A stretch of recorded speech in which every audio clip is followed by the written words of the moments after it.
तो मार्केट में लौटती हुई तेजी, जहां पर आज एक्सपायरी का एक्शन तो है ही, पर ढेर सारी खबरें हैं। और सबसे बड़ी खबर जिस पर मार्केट पार्टिसिपेंट्स की नजर टिकी हुई है कि क्या ये वॉर डी एस्केलेशन की तरफ जा रही है, क्योंकि कल ट्रंप का जो बड़ा बयान आया था उसके बाद हमने एक पॉजिटिव शुरुआत जरूर देखी थी, पर ओवर द मार्केट पीरियड हमने देखा कि कुछ ये भी खबरें सामने आ रही थी कि ईरान भी जो है अब इस वॉर को ख़त्म करने के लिए कहीं ना कहीं सोच रहा है। हालांकि इसकी फिलहाल पुष्टि नहीं हुई है, पर मार्केट से क्यू लेते हुए आज भारतीय बाजारों में ज़बरदस्त तेज़ी, और ग्लोबल बाजारों में भी आप देखेंगे तो यूएस के फ्यूचर्स लाल निशान से हरे निशान में लौटते हुए दिखे। क्रूड का उबाल जो है वो कम हुआ, और साथ ही साथ सोने और चांदी में भी हमने निचले स्तरों से अच्छी तेज़ी देखी।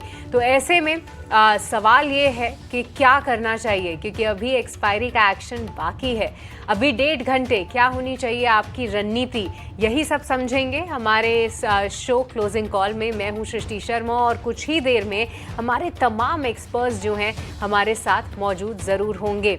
अब हम प्राइम मिनिस्टर मोदी के राज्यसभा के संबोधन को भी सुन लेते हैं, आइए।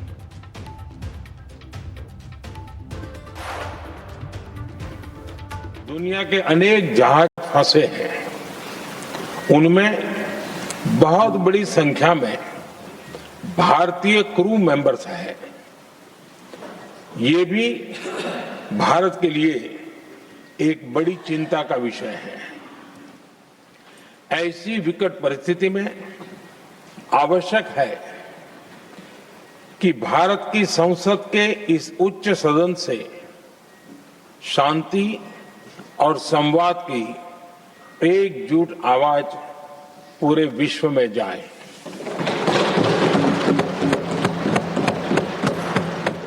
और संवाद की एकजुट आवाज पूरे विश्व में जाए।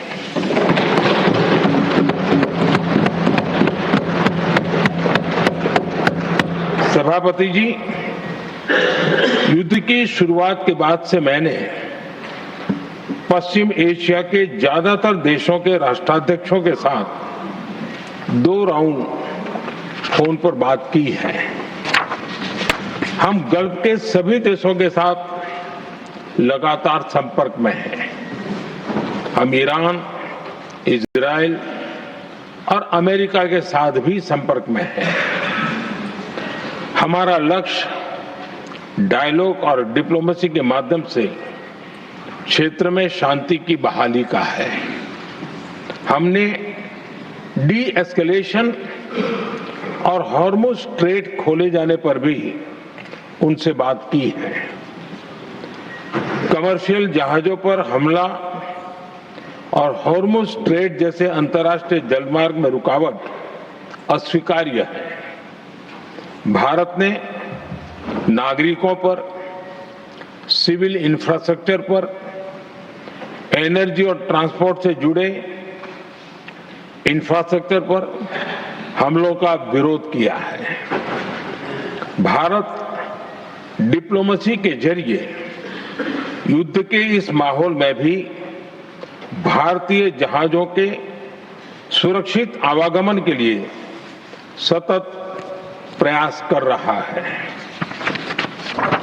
भारत ने इस समस्या के समाधान के लिए संवाद का ही रास्ता सुझाया है। इस युद्ध में किसी के भी जीवन पर संकट मानवता के हित में नहीं है। इसलिए भारत का सतत प्रयास सभी पक्षों को जल्द से जल्द शांतिपूर्ण समाधान के लिए प्रोत्साहित करने का है। सभापति जी, संकट की स्थिति में देश विदेश में भारतीयों की सुरक्षा हमारी बहुत बड़ी प्राथमिकता है।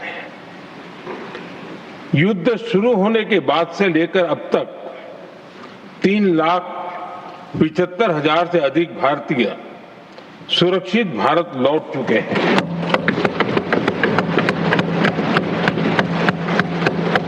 ईरान से ही अभी तक 1,000 से अधिक भारतीय सुरक्षित वापस लौटे हैं। इनमें 700 से अधिक मेडिकल की पढ़ाई करने वाले युवा है। हमारी सरकार संकट के इस समय में पूरी संवेदनशीलता से काम कर रही है। सभी देशों ने वहां मौजूद भारतीयों की सुरक्षा का पूरा आश्वासन दिया है। हालांकि ये बहुत दुखद है कि हमलों के कारण कुछ भारतीयों की मृत्यु हुई है और कुछ घायल भी हुए हैं। ऐसे मुश्किल हालात में परिवारजनों को आवश्यक मदद दी जा रही है। जो घायल हैं, उनका बेहतर इलाज सुनिश्चित कराया जा रहा है। सभापति जी, हॉर्मुज़ स्ट्रेट विश्व व्यापार के सबसे बड़े रूट्स में से एक है। विशेष तौर पर कच्चे तेल, गैस और फर्टिलाइजर से जुड़ा परिवहन इस क्षेत्र से बहुत बड़ी मात्रा में होता है। युद्ध के बाद से ही हॉर्मुज़ स्ट्रेट में जहाजों का आना जाना बहुत चुनौतीपूर्ण हो गया है। लेकिन विपरीत परिस्थितियों के बावजूद हमारी सरकार ने संवाद से, कूटनीति के माध्यम से रास्ते बनाने का प्रयास किया है। प्रयास ये है कि जहां से भी संभव हो वहां से तेल और गैस की सप्लाई भारत पहुंचे। ऐसी हर कोशिश के नतीजे भी देश देख रहा है। बीते कुछ दिनों में दुनिया के अनेक देशों से कच्चा तेल और एलपीजी से भरे जहाज भारत आए हैं।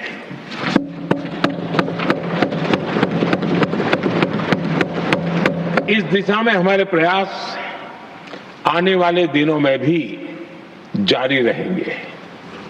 सभापति जी, भारत का प्रयास है कि तेल हो, गैस हो, फर्टिलाइजर हो, ऐसे हर जरूरी सामान से जुड़े जहाज भारत तक सुरक्षित पहुंचे। लेकिन इस युद्ध से बनी वैश्विक परिस्थितियां अगर लंबे समय तक बनी रहती है तो गंभीर दुष्परिणाम तय है।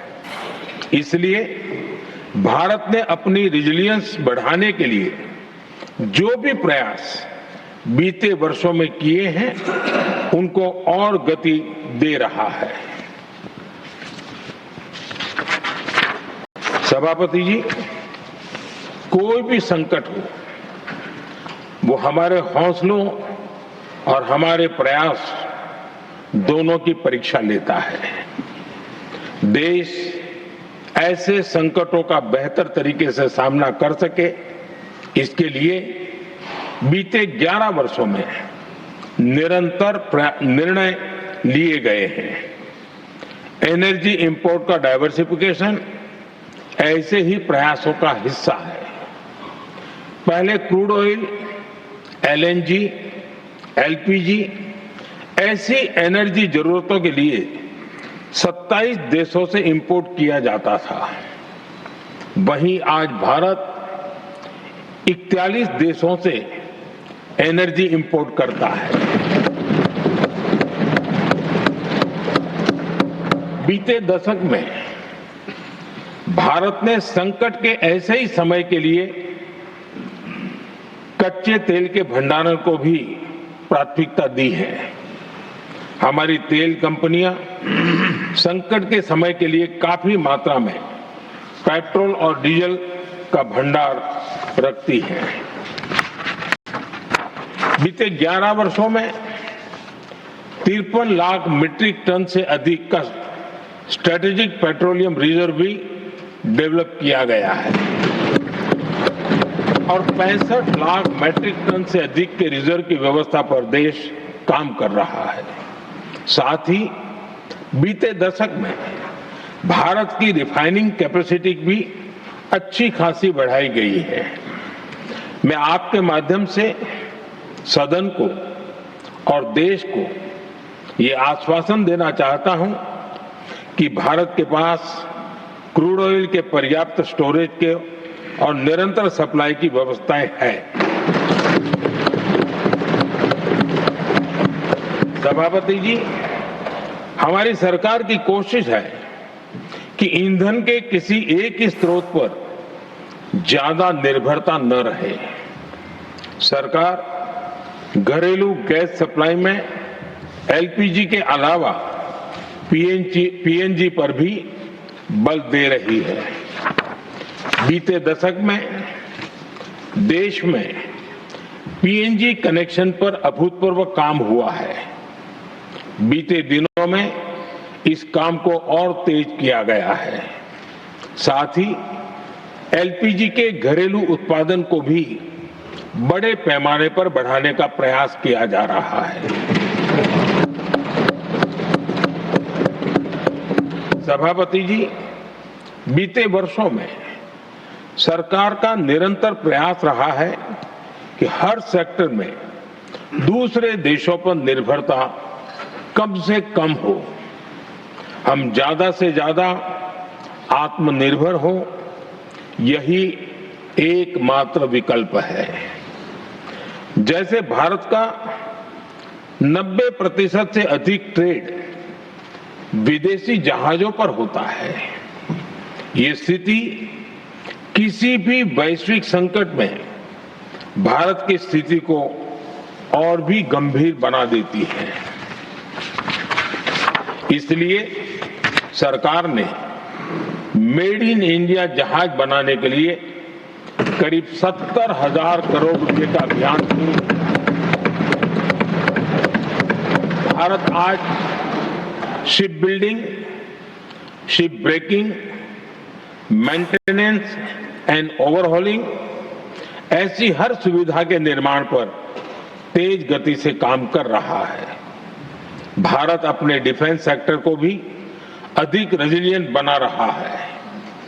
बीते दशक में किए गए प्रयासों से भारत आज अपनी जरूरत के अधिकांश हथियार भारत में ही बना रहा है। एक समय था जब भारत अपने जीवन रक्षक दवाओं के कच्चे माल यानी एपीआई के लिए भी दूसरे देशों पर बहुत अधिक निर्भर था। बीते वर्षों में देश ने भारत में ही एपीआई इकोसिस्टम बनाने के लिए अनेक प्रयास किए हैं। इसी प्रकार रेयर अर्थ मिनरल्स में विदेशी निर्भरता को कम करने के लिए भी बड़े कदम उठाए जा रहे हैं।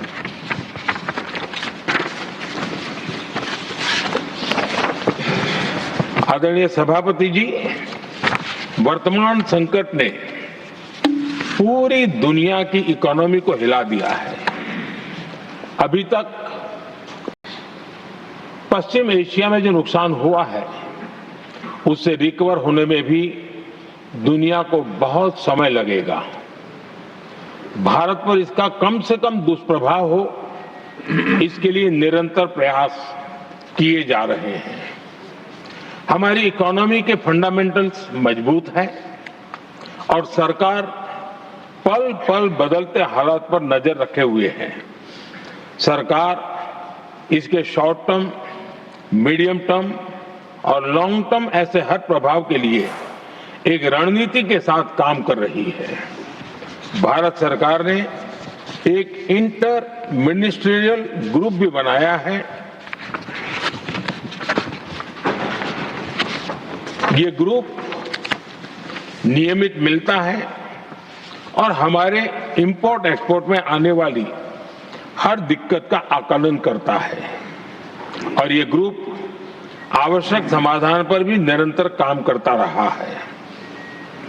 जैसे कोरोना के समय में अलग अलग सेक्टर्स की चुनौतियों से निपटने के लिए एक्सपर्ट्स और ऑफिसर्स के एम्पावर्ड ग्रुप्स बने थे, वैसे ही कल ही ऐसे 7 नए एम्पावर्ड ग्रुप्स का भी गठन किया गया है। ये group supply chain, petrol diesel, fertiliser, gas, महंगाई ऐसे विषयों पर त्वरित और दूरगामी रणनीति के तहत कार्रवाई करने का काम करेंगे। मुझे पूरा भरोसा है कि साझा प्रयासों से हम परिस्थितियों का बेहतर सामना कर पाएंगे। आदरणीय सभापति जी, सरकार ये भी प्रयास कर रही है कि आने वाले बुआई के सीजन में किसानों को पर्याप्त खाद मिलती रहे। सरकार ने खाद की पर्याप्त सप्लाई के लिए आवश्यक तैयारियां की हैं। सरकार का निरंतर प्रयास है कि किसानों पर किसी भी संकट का बोझ न पड़े। मैं देश के किसानों को फिर आश्वस्त करूंगा कि सरकार हर चुनौती के समाधान के लिए उनके साथ खड़ी है।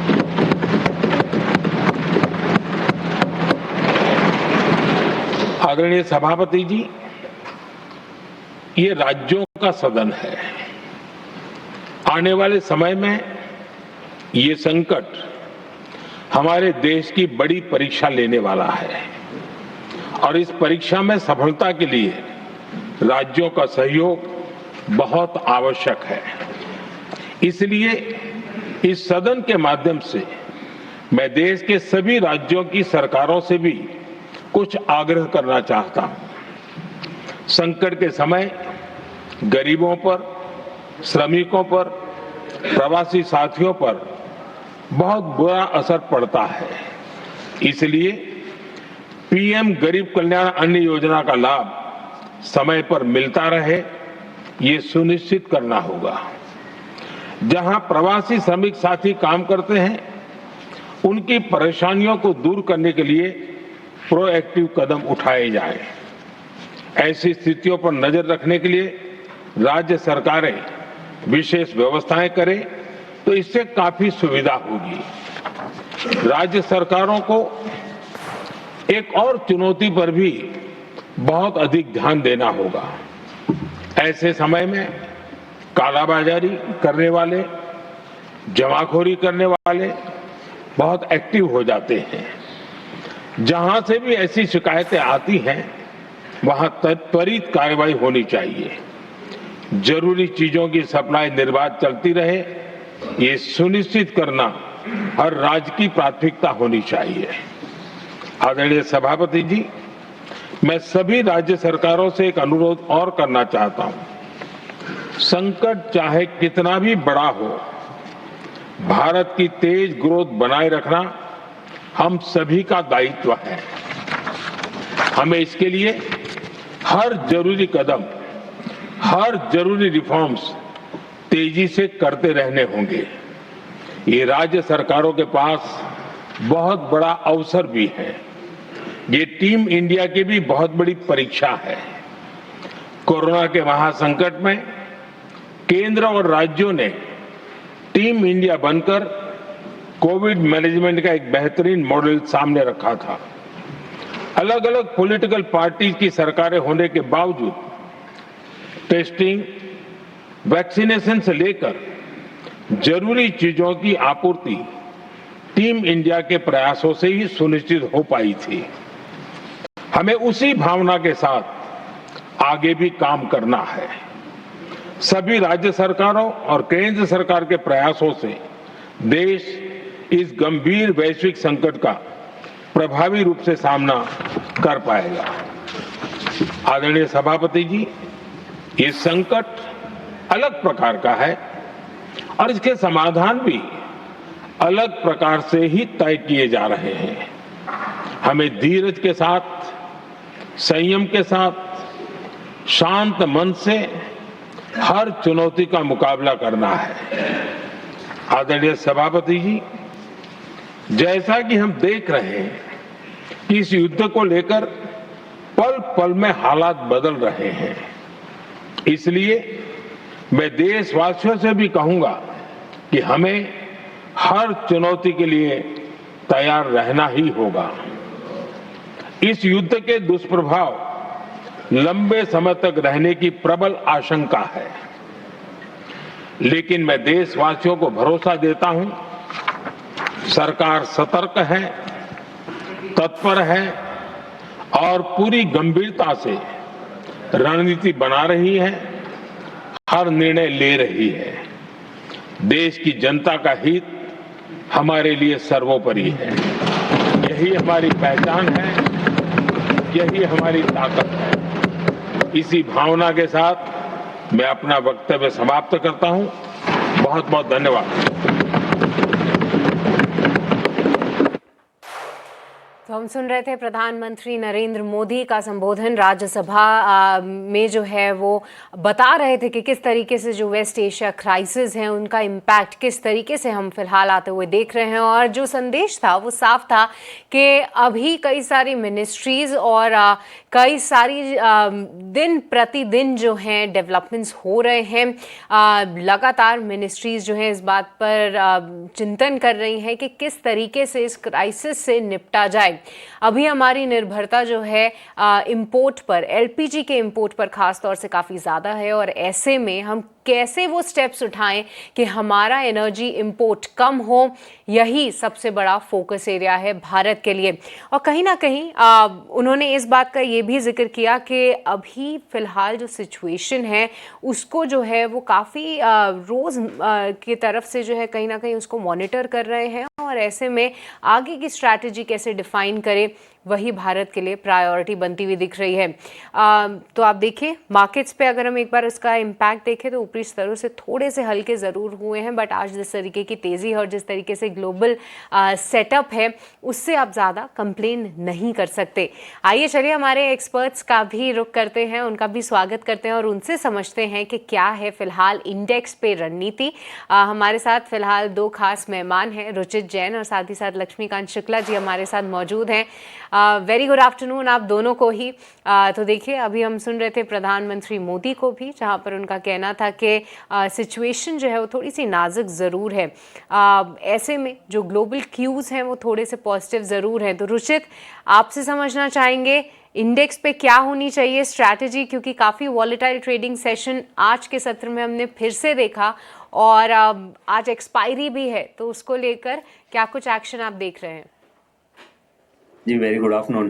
वेल मार्केट्स में स्पेशली वॉलेटिलिटी तो हमें लग रहा है कि नियर टर्म में और भी कंटिन्यूड रहेगी, क्योंकि जो भी हम मार्केट्स में मूवमेंट देख रहे हैं ये मोर ग्लोबल न्यूज फ्लोज के कारण ही है। और 22,450 22,500 ये एक सपोर्ट जोन था मार्केट के लिए, जहाँ पे हमने कल की जो पैनिक देखी उसमें लो बनते हुए देखे थे। तो मोमेंटम रीडिंग्स काफी ओवरसोल्ड जोन में है और इसीलिए हम आज का ये पुल बैक मूव देख रहे हैं। ऑफ कोर्स एक बड़ा फैक्टर रहा है कि क्रूड ऑयल प्राइसेस जो कूल ऑफ हुआ है, हालांकि अभी भी इतना कंफर्टेबल जोन में नहीं है, पर जो 113, 114, 115 डॉलर के आसपास ट्रेड कर रहा था वो 103, 104 के आसपास आया। ये थोड़ी सी रिलीफ है हमारे लिए और इसीलिए हम मार्केट्स में भी वो रिलीफ होते हुए देख रहे हैं।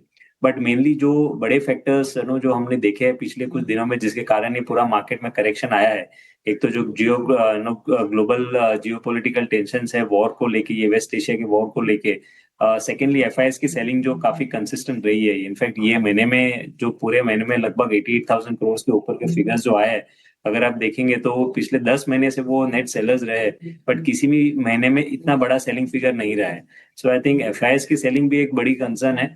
इसके साथ में क्रूड ऑयल प्राइसेस तो थी ही, और लास्ट इंडिया विक्स जो हमने रिसेंटली काफी बढ़ते हुए देखा है। तो ये 3-4 फैक्टर्स रहे हैं ये पूरे मार्केट के डाउन ट्रेंड के पीछे। सो आई थिंक जब तक ये फैक्टर्स पूरी तरह से हमें कूल ऑफ होते हुए या कोई भी रिवर्सल साइंस आते हुए नहीं दिखेंगे, तब तक मार्केट में बड़ी तेजी की उम्मीद यहाँ पे नहीं लगानी चाहिए। आई थिंक जस्ट बिकॉज हम ओवरसोल्ड सेटअप है तो इसे हम पुल बैक मूव तरीके से ले रहे हैं। ये पुल बैक मूव 23,300 तक एक्सटेंड हो सकता है, जो रीसेंट करेक्शन का एक रिट्रेसमेंट लेवल है। सो हम हमारे क्लाइंट्स को यही सलाह दे रहे हैं कि ज्यादा एक्साइटमेंट वाली रैली नहीं है, बट हाँ वॉलेटिलिटी आपको नियर टर्म में ऐसी ही दिखेगी और 23,300 के आसपास फिर से मार्केट्स में लाइटन अप हो जाना चाहिए। तो जो रैली है वो थोड़ी सी और कंटिन्यू हो सकती है, तो इस 300 के आसपास तक जाने की आप इसको उम्मीद करें, बट उसके बाद थोड़ी अपनी पोजीशंस लाइट कर ले ट्रेडिंग के लिहाज से फिलहाल ये राय आती हुई। पर चलिए वॉलेटिलिटी भरपूर है और ऐसे में क्या होनी चाहिए आपकी स्ट्रैटेजी पोर्टफोलियो को लेकर, आइए उस पर चर्चा करते हैं। और अब हमारे साथ एक बेहद खास मेहमान जुड़ रही हैं, Devina Mehra, chairperson first global की हमारे साथ मौजूद हैं। देवीना जी बहुत बहुत स्वागत है आपका 18 आवर स्वदेश पे। कई दिनों के बाद आपसे चर्चा हो रही है और ज़बरदस्त वॉलेटिलिटी, ढेर सारा न्यूज़ फ्लो और हम देख ही रहे हैं कि मार्केट में किस तरीके के हम सेल ऑफ आते हुए देख रहे हैं। देवीना जी, आज कई दिनों के बाद मार्केट की तस्वीर जो है वो थोड़ी बेहतर होती हुई नज़र आई है, बट क्या लगता है आपको ये पूरा न्यूज़ फ्लो का मामला है या इन्वेस्टर्स जो कि अभी मौके तलाश रहे हैं कि क्या ये सही मौका है अपना पोर्टफोलियो बिल्ड करने का? तो आपसे समझना चाहेंगे क्या ये सही वक्त है? Good afternoon. हाँ, आजकल तो लगता है बॉम्ब और ड्रोन खाली युद्ध क्षेत्र में ही नहीं गिर रहे हैं, मार्केट्स पर भी गिरते हैं। और लेकिन ये सब अब ये बताना कि अगले दिन क्या होगा या अगले हफ्ते क्या होगा, ये सब तो खतरे से खाली नहीं है और बताना भी नहीं चाहिए, किसी को मालूम भी नहीं रहता। और जैसा कल हम लोगों ने देखा कि प्रेसिडेंट ट्रम्प ने एक बात कही, फिर ईरान ने दूसरी बात कही, तो वो ये इसमें कल क्या होगा किसी को खबर नहीं है। लेकिन अगर आप थोड़ा लंबे समय के हिसाब से देखें तो मैं आपको दो बातें बतानी चाहूंगी। एक तो आपको याद हो तो एग्जैक्टली 6 साल पहले मार्च 2020 में भी जो स्थिति थी, उस समय मैं आपको ये कहती कि अब ऐसी स्थिति, अब पैंडेमिक तो आ ही गया था, बट उसके बावजूद अगर मैं कहती कि इतने मिलियन लोग दुनिया भर में कोविड के शिकार हो जाएंगे और बहुत सारी इंडस्ट्रीज दुनिया भर में, एयरलाइंस, होटल्स, ऑटोज, रिटेल, सबका बिजनेस जीरो हो जाएगा। मतलब बहुत सारी कंपनीज तो ऐसी थी जहां इफेक्टिवली रेवेन्यू जीरो हो गया था। तो आप कभी कह सकते थे कि बाजार ऊपर जाएगा। अब आप मतलब हाइंडसाइट में बहुत सारा आता है कि हाँ लिक्विडिटी आ गई थी, ये हो गया था, वो हो गया था, लेकिन मैं शर्तिया कह सकती हूँ कि एक भी एक्सपर्ट उस समय ये नहीं कह रहा था। वैसे हमारी 23 मार्च 2020 की ट्वीट थी कि अब बाजार में वापस जाने का समय है और उसके एक हफ्ते के अंदर हमने अपना इंडिया और ग्लोबल में जो पैसा इक्विटी से बाहर निकाला था वो निवेश कर दिया था। लेकिन दूसरी बात, अगर आप जियो पॉलिटिक्स को देखें तो जिस समय इस बार तो ये जो युद्ध शुरू हुआ एक तरह से उसके बारे में पहले कोई ऐसी आशंका नहीं थी। एक्चुअली में तो बातचीत चल रही थी ईरान से, तो ये तो एकदम सडनली शुरू हुआ जब 2022 में जब रशिया यूक्रेन के बॉर्डर पर बिल्डअप हो रहा था। उस समय हमने 50-55 साल का डेटा देखा था। जो भी बड़ा जियोपॉलिटिकल इवेंट हुआ, 2 इराक वॉर हुई, अफगानिस्तान, यूएस बॉम्बिंग, लिबिया, 9/11, सबको देखा था और एक ही निष्कर्ष समझ में आया था कि जो भी उसका असर होता है उस इंसिडेंट या वो जो युद्ध शुरू होता है उसके आसपास रहता है, लेकिन 6 महीने 1 साल में बाजार उसको भूल जाता है, जो बाजार डायरेक्टली युद्ध में नहीं है। तो उसके अलावा जो बाकी बाजार है वो उसको भुला देते हैं। और ये स्टैटिस्टिकल एक्सरसाइज नहीं थी, इसमें मुझे कोई अपवाद ही नहीं मिला जिसमें 6 महीने साल भर बाद बाकी बाजारों पे असर रहा हो। हमने करीब 50-55 साल का डेटा देखा था। फाइनेंशियल टाइम्स ने अभी 100 साल से ज्यादा का डेटा देखा जिसमें दोनों विश्व युद्ध भी आ गए और उनका निष्कर्ष भी वही था कि जियोपॉलिटिक्स के कारण स्टॉक मार्केट में हड़बड़ा के कुछ करने का कोई लाभ नहीं होता है। दूसरे विश्व युद्ध का भी जो नेगेटिव असर था वो खाली जो 2 बड़े देश जो हारे हुए देश थे, जर्मनी और जापान, उन्हीं पर आया। और जो बाजारों में बड़े क्रैश आए हैं वो जियोपॉलिटिक्स के कारण नहीं। 1929 का डिप्रेशन हो या एशियन क्राइसिस हो या 2000 के बाद का जो टेक क्रैश था और 2008 की क्राइसिस हो, वो सब अन्य कारणों से आए हैं। तो बहरहाल मतलब बहुत ज्यादा इसमें रिएक्ट करने का कोई फायदा नहीं है। जहां तक आपका इक्विटी एलोकेशन है, जिसमें जितना भी इक्विटी है उसमें मेरे समझ से तो निवेशित रहने का समय है। ठीक है, निवेशित रहने का समय है, ये सलाह आती हुई। देवीना जी, आफ्टरनून, शेषा बात कर रही हूँ। बहुत बहुत शुक्रिया 18 आवर्स स्वदेश पर जुड़ने के लिए। अभी अभी मैं आपका एक आर्टिकल पढ़ रही थी जहाँ पर आपने कहा है कि कई सारे प्रॉब्लम्स की बात हो रही है, सप्लाई चेन की बात करें या जियोपॉलिटिकल कंसर्न्स, ऑयल प्राइसेस गिरे हैं, लेकिन एक कंसर्न की कोई बात नहीं कर रहा और वो है MTF, मार्जिन ट्रेडिंग फैसिलिटी। अगर आप हमें बता पाए कितनी बड़ी ये चिंता है और किस तरह का इम्पैक्ट इसका हो सकता है? हाँ, ये मैंने आपके ईटी पर ही लिखा है ये आर्टिकल आज। तो उसमें कुछ चीजें तो चिंता का विषय है, क्योंकि एक तो है कि मार्जिन ट्रेडिंग फैसिलिटी मींस आप लेवरेज लेकर शेयर खरीद रहे हो, तो उसमें जो टॉप 10 शेयर्स हैं उसमें खाली 4 ही ऐसे हैं जो निफ्टी 50 के हैं। इसका अर्थ है क्या है कि आप काफी सारे इनलिक्विड शेयर्स में भी लेवरेज है। जैसे पतंजलि फूड है, उसमें जितना लेवरेज है, जितना एमटीएफ का आउटस्टैंडिंग अमाउंट है, वो उसके डेली वॉल्यूम का 7 गुना है। या नजारा का है, वो उसके डेली वॉल्यूम का 12 गुना है। तो एक चीज तो है कि रिलायंस या एचडीएफसी बैंक में एमटीएफ फैसिलिटी होना, जहाँ कम से कम लिक्विडिटी तो है। दूसरी बात ये हो जाती है कि ये सब आपकी जहां पर इतनी लिक्विडिटी नहीं है वहां पर भी इतना आउटस्टैंडिंग है, तो वो अगर जैसे मार्जिन कॉल आती है, मतलब वो भाव इतना गिरता है कि आपको टॉपअप करना है जिसके कारण वो शायद शेयर बिक जाए, तो वो बाजार में उतनी डेप्थ नहीं है, उतनी सेलिंग एब्जॉर्ब करने का। उसमें कई सारे डिफेंस स्टॉक्स भी हैं, अगेन नॉट दैट लिक्विड, उतना लिक्विडिटी नहीं है उसमें, तो ये एक डेंजर है। और अप्रैल 1 से आरबीआई ने थोड़ा और स्ट्रिक्ट कर दिया है बैंक्स का lending to brokers and therefore to MTF related also. अब उसमें एग्जैक्ट डेटा है नहीं कि अभी एग्जैक्टली ब्रोकर्स कितना बैंक से लोन लेके ये काम करते हैं और कितना और उनके स्रोत हैं फंड्स के, तो इसलिए उसका एग्जैक्ट इम्पैक्ट तो नहीं कह सकते, पर वो भी एक थोड़ा नेगेटिव इम्पैक्ट तो है। तो ये मतलब एक तरह से आप कहें तो टेक्निकल फैक्टर्स हैं जो कुछ समय के लिए बाजार में अगर गिरावट आती है तो उसको थोड़ा बढ़ा सकते हैं, स्पेशली कुछ स्पेसिफिक स्टॉक्स में।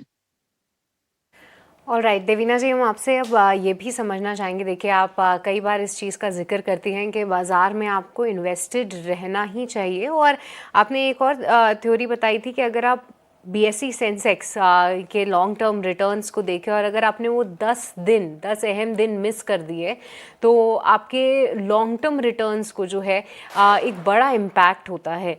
तो जिस तरीके की गिरावट है देवीना जी, अगर स्टैगर्ड मैनर में, सबसे पहले तो क्या ये सही मौका है इन्वेस्टमेंट्स अपने बढ़ाने का, और अगर हाँ तो क्विकली आपसे समझना चाहेंगे कोई पॉकेट्स जो कि आपको लगता है कि बेहतर रह सकते हैं बजाय इसके कि जहाँ पर अभी कई सारी एनर्जी क्राइसिस के चलते तमाम सेक्टर्स पर इम्पैक्ट है और स्टॉक्स भी हैमर्ड है। हाँ, आपने जो बोला 10 सबसे अच्छे दिन मिस करने पे आपकी 2/3 रिटर्न घट जाती है, तो बहुत बड़ा इम्पैक्ट होता है। और आप और ये सब जो तेजी वाले दिन आते हैं वो जब बाजार बहुत ही ऐसी स्थिति में होता है जब आप पूछ रहे होते हैं कि मैं बाजार से निकल जाऊं, एसआईपी रोक दूं, वो तेजी में नहीं आते हैं। ये भी एक इतिहास की बात है कि वो सब इसी तरह के माहौल में आते हैं जब, और आप जैसा मैंने आपको वो 23 मार्च 2020 का बोला, उसके बाद 5 हफ्तों में अप्रैल एंड तक इंडिया भी और यूएस भी ऑलमोस्ट 30% ऊपर चले गए थे। तो इतना भी शार्प आपको हो सकता है, जबकि मैंने कहा उसके बाद ऐसा नहीं कि खबर बहुत अच्छी हो गई, खबर तो खराब ही होती गई बहुत समय तक, लेकिन बाजार चल गए। तो वो चीज हमेशा ये कोई आपको बता नहीं सकता पहले कि वो कब होगा। तो आपको एक बार अपना ठीक से देखना चाहिए। हमने अभी कोई बहुत बड़े बदलाव नहीं किए हैं, थोड़े स्टॉक्स तो इधर उधर बदले हैं ये वाले रीबैलेंस में, पर बहुत अधिक नहीं बदले हैं। अभी भी हम ऑटो कंपोनेंट्स, ऑटोज पर ओवरवेट हैं। जो आपने बोला एनर्जी का इम्पैक्ट वहां आएगा तो थोड़ा एक बार फिर से देख लेंगे। और फार्मा में भी हमारा ओवरवेट बना हुआ है। कुछ stocks, capital goods, chemicals, FMCG में पर्टिकुलर पिक्स हैं, ऐसा नहीं कि वो पूरा सेक्टर ही है। तो वो आपको थोड़ा हर स्टॉक का देखना पड़ेगा। और जैसा मैंने कहा, खाली न्यूज फ्लो पर भी नहीं निर्भर करता, न्यूज फ्लो कई बार खराब भी होता है और बाजार उसके पहले चल जाता है। और ये वाली जो युद्ध की स्थिति आने से पहले अगर आप तीसरी तिमाही के अक्टूबर से दिसंबर वाले रिजल्ट देखें तो वो काफी अच्छे आए हैं। और मैन्युफैक्चरिंग में तो वो पूरा इम्पैक्ट नजर आता है, सर्विसेज में थोड़ा कम नजर आता है क्योंकि सर्विसेज में वो न्यू लेबर कोड का भी नतीजों पर असर पड़ा। तो अगर आप उसको वापस ये एड बैक करके देखें तो across the board overall earnings अच्छी आई थी। इस बार जरूर कुछ हद तक जो निर्यात वाली कंपनीज हैं उनका, और कुछ लोग जो जिनका काफी इनपुट इम्पोर्टेड था, वहां पर कहीं कहीं पर इम्पैक्ट आएगा। पर फिर भी आई डोंट थिंक हम लोग का ट्रेजेक्टरी इतना खराब है कि आगे अर्निंग्स अच्छी नहीं आए। ठीक है देवीना जी, बहुत बहुत शुक्रिया समय निकाल कर आप हमारे साथ ईटी नाउ स्वदेश पर जुड़े, आपने राय दी बाजार में गिरावट, उसके बाद वॉलेटिलिटी, ऐसे मार्केट में किस तरह से ट्रेड करना चाहिए, इन्वेस्ट करना चाहिए, उस पर आपने अपनी सलाह दी। बहुत बहुत शुक्रिया ईटी नाउ स्वदेश पर आज हमारे साथ जुड़ने के लिए। इस बीच हमारे साथ कई सारे टेक्निकल मेहमान जुड़े हुए हैं, रचित जैन, लक्ष्मीकांत शुक्ला, रोहन मेहरा और रचित खंडेलवाल। सबसे पहले लक्ष्मीकांत जी आपके पास आना चाहूँगी। Good afternoon. Stock specific ideas आप अपने बता पाए तो आखिरी घंटे की ट्रेडिंग के लिहाज से। जी गुड आफ्टरनून। जिस तरीके से मार्केट में आज एक पॉजिटिव रिएक्शन देखने को मिला है, तो मार्केट ने अपने कल के बेरिश गैप को फिल कर लिया है, तो ऐसा प्रतीत हो रहा है कि short term pull back move आने वाले समय में एक्सटेंड हो सकता है। तो इसीलिए दोनों ही बाय साइड के रिकमेंडेशन रहेंगे। सबसे पहला है परसिस्टेंट। परसिस्टेंट का अगर हम डेली चार्ट देख रहे हैं तो यहाँ पर हमें एक डबल बॉटम ब्रेकआउट देखने को मिला है डेली के चार्ट्स पर, और ये काफी लंबे समय से अपने प्रीवियस स्विंग लो के ऊपर ही ट्रेड कर रहा है। तो एक अच्छा खासा बेस फॉर्मेशन है। आज के समय से 20 डीएमए लेवल को भी रिक्लेम किया है। तो ओवरऑल सेंटीमेंट परसिस्टेंट में बुलिश नजर आ रहे हैं, इसीलिए बाय का रिकमेंडेशन दिया है। इसमें जो हमारा टारगेट रहेगा वो 5290 का रहेगा। स्टॉप लॉस हमें मेंटेन रखना है 4700 का। दूसरा जो स्टॉक है वो ऑटो स्पेस है। आज ऑटो स्पेस में एक अच्छा आउट परफॉर्मेंस देखने को मिला है। इवन टीवीएस मोटर की अगर बात की जाए तो एक डिक्लाइन के बाद यहाँ पर 200 डीएमए के पास इसको एक स्टेबिलिटी मिलती हुई दिखाई दे रही है। 200 डीएमए का एक अच्छा सपोर्ट है, तो हमें लगता है कि यहाँ से एक पुल बैक मूव एक्सपेक्टेड किया जा सकता है टीवीएस मोटर में। इसीलिए इसको बाइंग के लिए सजेस्ट किया जा रहा है।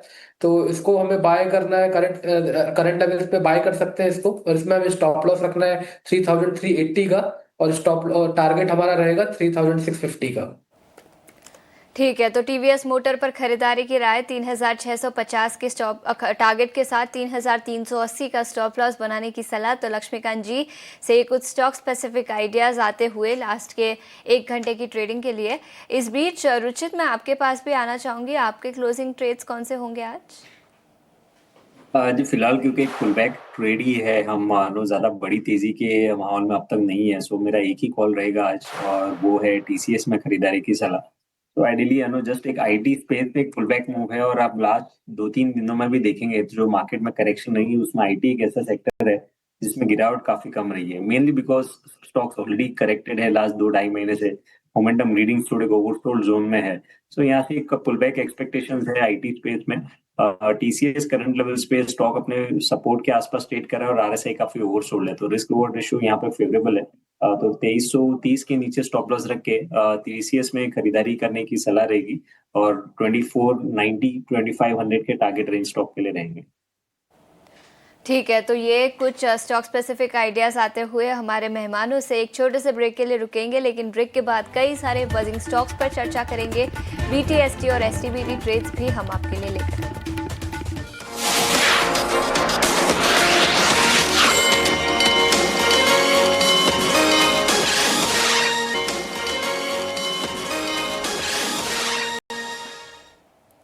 ब्रेक के बाद आपका स्वागत है क्लोजिंग कॉल्स में। तो देखिए, मार्केट फिलहाल तेजी को सस्टेन करते हुए पर अभी भी 22,900 के लेवल्स और निफ्टी बैंक में 1000 अंकों से ज़्यादा की तेजी है। पर आइए, हमारे तमाम एक्सपर्ट्स हमारे साथ मौजूद हैं, उनसे समझते हैं उनकी स्ट्रैटेजी। और अभी हमारे साथ फिलहाल रोहन मेहरा, रचित खंडेलवाल और साथ ही साथ लोकेश सेठिया मौजूद हैं। आप सभी का बहुत बहुत स्वागत है। और रचित, आप तो हमारे साथ जुड़े हुए थे और आपसे आपकी ट्रेडिंग आइडियाज़ अब समझते हैं, क्योंकि आपने अपना मार्केट पे व्यू दिया, बट आपके स्टॉक कॉल्स कहाँ पर रहेंगे? देखिए सृष्टि मैम, स्टॉक कॉल्स नहीं रहेंगे। आज मैं फिर एक एक्सपेरिमेंट करने जा रहा हूँ जो 2 दिन पहले भी किया था। क्लियर केस है, यूएस के साइड से स्टेटमेंट आया है, ईरान के साइड से कंफर्मेशन नहीं आया है, एक्सपायरी का दिन है, तो I think we can take one put option. और 22,900 लेवल्स के पुट ऑप्शन अगर अभी हम देखें, आखिरी के 45 मिनट्स में भी ये अच्छा वर्कआउट कर सकते हैं। 34 रुपीज पे अभी ये चल रहा है, 10 रुपीज का स्टॉप लॉस होगा। जिस तरीके से पोजीशन है, 60 रुपीज और 98 रुपीज तक के लेवल्स देखने को मिल सकते हैं, तो पुट ऑप्शन में ट्रेड मैं कहूंगा ज्यादा एडवाइजेबल रहेगा। ऑलराइट, तो 22,900 का पुट ऑप्शन लेना है रचित? जी, 22,900 का। ऑलराइट, 22,900 का पुट ऑप्शन आप करंट मार्केट प्राइस पे ले सकते हैं। 10 रुपये का है आपको स्टॉप लॉस लगाना है और लास्ट के 45 मिनट्स का ही ये ट्रेड है। तो चलिए, इंटरेस्टिंग कॉल आती हुई रचित की तरफ से, देखते हैं कि आखिरी के 45 मिनट्स में क्या कुछ एक्शन रहता है। बट इस बीच लोकेश जी, आपसे समझना चाहेंगे आपके रेडार पे कोई स्टॉक जहाँ पर आपकी स्टॉक कॉल हो फिलहाल? जी, पहले तो फ्राइडे को हमने कॉल दिया था, फ्राइडे जाते हुए पी फोकस का, उसको एक बार चेक कर लीजिएगा। 280 का हमने कॉल दिया था प्राइम फोकस, जो अब 310 चल रहा है, हमारा टारगेट अचीव हो चुका है। उसको अगर किसी को लेना है तो हम उसका टारगेट रिवाइज कर रहे हैं। 330 से लेकर 340 तक का मूव आ सकता है। जो हमारा बाइंग प्राइस था 280 का, वो अभी हमारा स्टॉप लॉस होगा। 280 से 285 का स्टॉप लॉस लगा के प्राइम फोकस अभी भी लिया जा सकता है। हमने 280 में फ्राइडे को लिया था क्लोजिंग बेल पे, अब लगता है 330 340 जाने के लिए तैयार हो रहा है। जो दो स्टॉक आज नया हम आइडेंटिफाई किए हैं, उसका नाम है, एक तो है एसएमएस फार्मा। इस स्टॉक को अगर आप ध्यान से देखेंगे तो उसमें आपको 395 का आपको ये बाइंग प्राइस है इसका, जिसमें आपको बाई करना चाहिए 395 के करीब। इसका जो स्टॉप लॉस होगा 370 का होगा, 440 एंड 470 का पोजिशनल टारगेट। ये कम से 1 महीने का टाइम फ्रेम आपको देना पड़ेगा, बट ये हमें बहुत अच्छा लग रहा है। सारे मूविंग एवरेज के ऊपर ये स्टॉक ट्रेड कर रहा है इस मार्केट में, जहां पर मार्केट में जबरदस्त करेक्शन है। वॉल्यूम के साथ ये स्टॉक आज हायर हाइज बना रहा है, तो हमारे हिसाब से ये स्टॉक आने वाले टाइम पे बहुत अच्छा कर सकता है। तो इस स्टॉक पे आपको लॉन्ग पोजीशन बनाना चाहिए। दूसरा स्टॉक है बेलराइज, 195 इसका अभी प्राइस चल रहा है। बेलराइज लेने का मकसद ये है, जो आप अगर ऑटो मार्केट अगर सुधरता है तो सबसे पहले ऑटो सेक्टर सुधरेगा, और साथ में बेलराइज का नया बिजनेस वर्टिकल भी चालू हो रहा है, जो एरोस्पेस सेगमेंट में ये कदम रख रहे हैं। तो मुझे लगता है ये स्टॉक बहुत अच्छा कर सकता है। सारे मूविंग एवरेज के ऊपर ये ट्रेड कर रहा है, वॉल्यूम के साथ तेजी बनी हुई है। मार्केट अगर निफ्टी के साथ आरएस के साथ कंपेयर करेंगे, रिलेटिव स्ट्रेंथ के साथ कंपेयर करेंगे, तो कहीं पे भी कमजोरी में पार्ट नहीं लिया, मतलब लास्ट 1 महीने में कहीं भी नहीं टूटा है।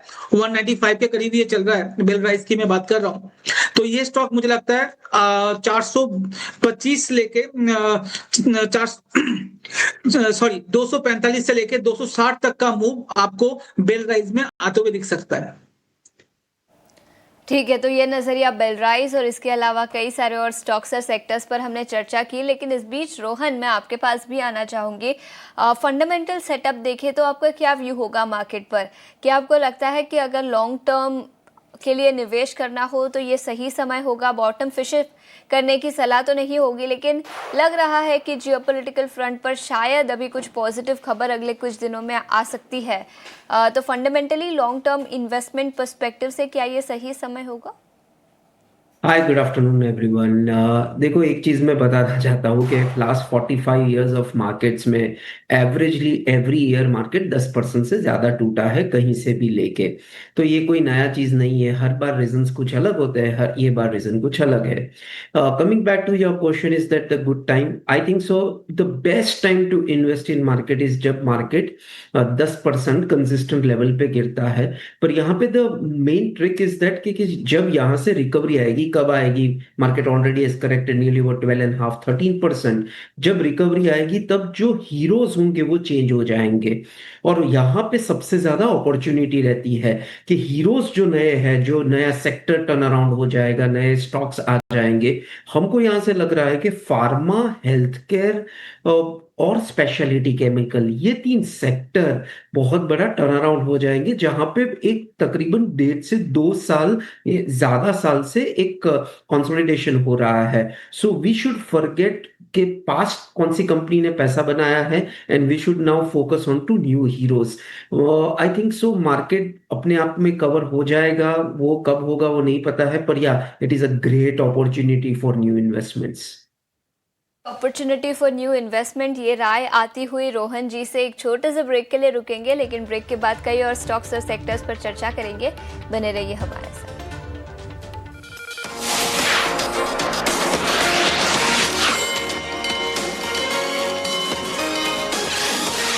आपके किचन में सब कुछ वाटरप्रूफ प्लाई से बना हुआ है, सो रिलैक्स। ग्रीन प्लाई का ultimate waterproof ply, waterproof interiors का रिप्लाई। हाथ, ये हाथ केवल हल नहीं चलाते, मिट्टी से सोना उगाते हैं। ये हाथ केवल सिलाई नहीं करते, देश को नया रूप देते हैं। ये हाथ लोगों को उनकी मंजिल तक पहुंचाते हैं और इन्हें हम आसानी से लोन देकर अपना फर्ज निभाते हैं। कैप्री लोन्स फर्ज निभाते हैं।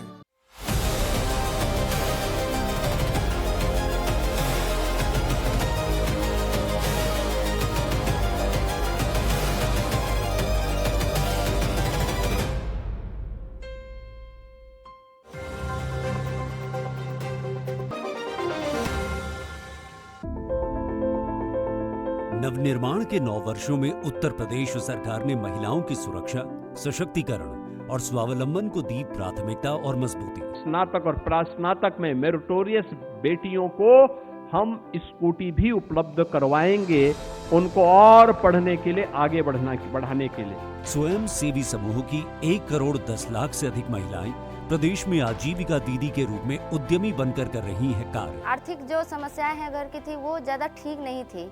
मैं 10-10 पैसे के लिए मोहताज थी। मैं किसी से पैसे मांगने जाती थी तो हमको ब्याज सुनाया जाता था। लेकिन आज के स्थिति में जब हम समूह से जुड़े तो मेरी आर्थिक स्थिति जो है वो भी अच्छी हो गई और मैं भी अच्छी हूँ। प्रदेश में लगभग 40,000 बीसी सखियों ने किया 42,000 करोड़ रुपए से ज्यादा का वित्तीय लेन देन। नारी शक्ति को मिला सम्मान।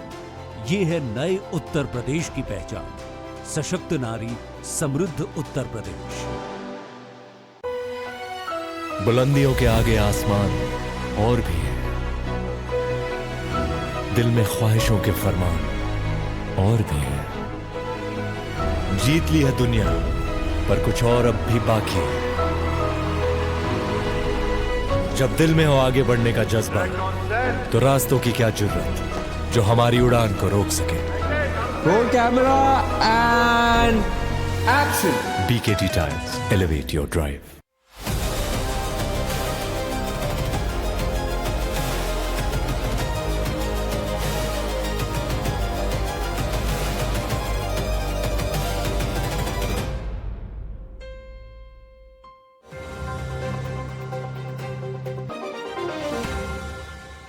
Nowadays, fake UPI handles are posing as trusted brokers, advisors and trading platforms. और अगर आपने डबल चेक नहीं किया तो your money goes straight into the scammer's pocket. SEBI is stepping in with 2 major shields, जिसे डिजाइन किया गया है to protect you, the investor, from shady intermediaries and fly-by-night scammers. Use कीजिए validated UPI facility और safeguard करिए अपना hard-earned money. An investor awareness initiative by SEBI.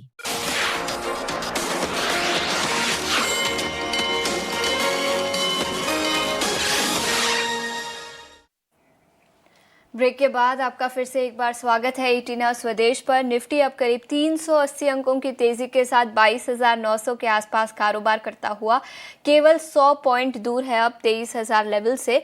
और Nifty bank की बात करें तो यहां पर भी 1150 अंकों की शानदार तेजी आज के सत्र में नजर आई है। लेकिन एक स्टॉक पर नजर डालेंगे, अपोलो हॉस्पिटल।